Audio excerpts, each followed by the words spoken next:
एकता कपूर के OTT platform all Balaji पर वर्ष 2020 में एक सीरीज दिखाई गई थी जिसका नाम था XXX। इसके सीजन 2 का एक सीन है। देश की सुरक्षा में तैनात एक सैनिक अधिकारी की पत्नी अपने बॉयफ्रेंड को घर पर बुलाती है, उसे अपने पति की यूनिफॉर्म पहनने को कहती है और उसके साथ यौन संबंध बनाती है। कल्पना कीजिए कि सीमा पर खड़ा एक जवान जब ऐसी कहानी देखेगा तो उसकी मानसिक स्थिति क्या होगी।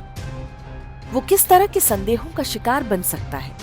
इसका उस सैनिक के परिवार और अंततः देश की सुरक्षा पर क्या क्या दुष्प्रभाव पड़ सकते हैं। सीमा पर खड़ा एक सैनिक तब तक ही शक्तिशाली है जब तक वो अपने परिवार की ओर से निश्चिंत है।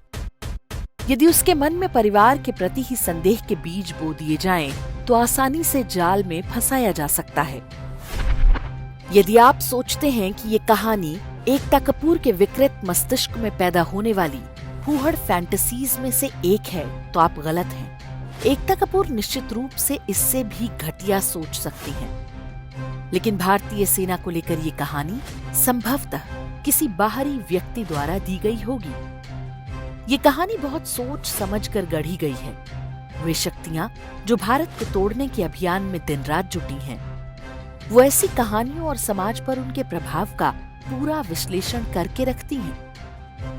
वो जानती हैं कि भारतीय सेना जब तक सशक्त है तब तक वो भारत का कुछ भी बिगाड़ नहीं सकती। एकता कपूर से कड़ाई से पूछताछ की जाए तो पता चल जाएगा कि भारतीय सेना के विरुद्ध ये घृणित आइडिया कहां से आया था। लेकिन ये काम करेगा कौन? एकता कपूर की XXX इकलौती फिल्म, सीरियल या वेब सीरीज नहीं थी जिसमें भारतीय सेना पर इस तरह से अप्रत्यक्ष हमला किया गया हो। ढेरों फिल्में हैं जिनमें सैनिकों को सड़क छाप टपोरियों की तरह नाचते गाते या फिर लड़ते भिड़ते दिखाया गया है।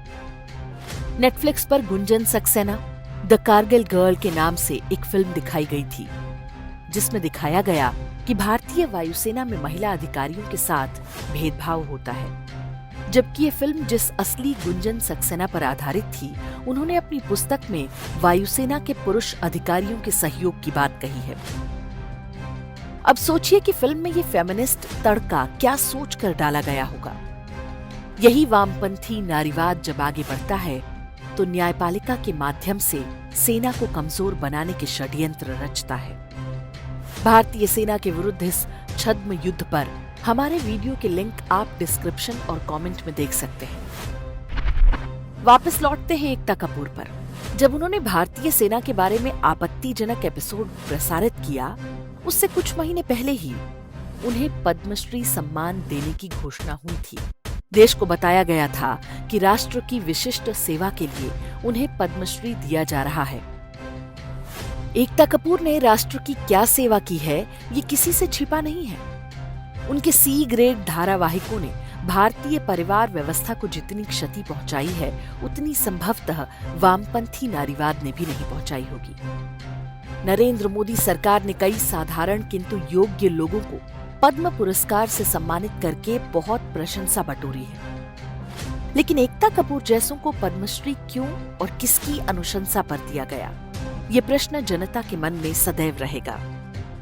मीडिया और फिल्मों के माध्यम से भारतीय सेना के मनोबल को तोड़ने का षड्यंत्र तब तक जारी रहेगा जब तक कि एकता कपूर जैसे लोगों को उनके किए का दंड न मिले।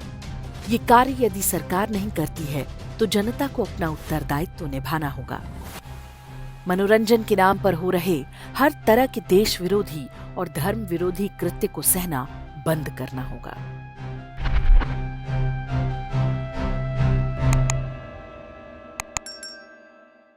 इंडेक्स ऑनलाइन के वीडियो समाज को समर्पित हैं।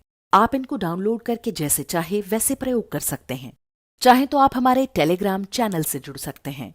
वहां सारे नए पुराने वीडियो आपको मिल जाएंगे। हमारे सोशल मीडिया लिंक हर वीडियो के डिस्क्रिप्शन में होते हैं। हमारा एकमात्र उद्देश्य हिंदू समाज को जागृत और एकजुट करना है। इसमें सहभागी बने। धन्यवाद।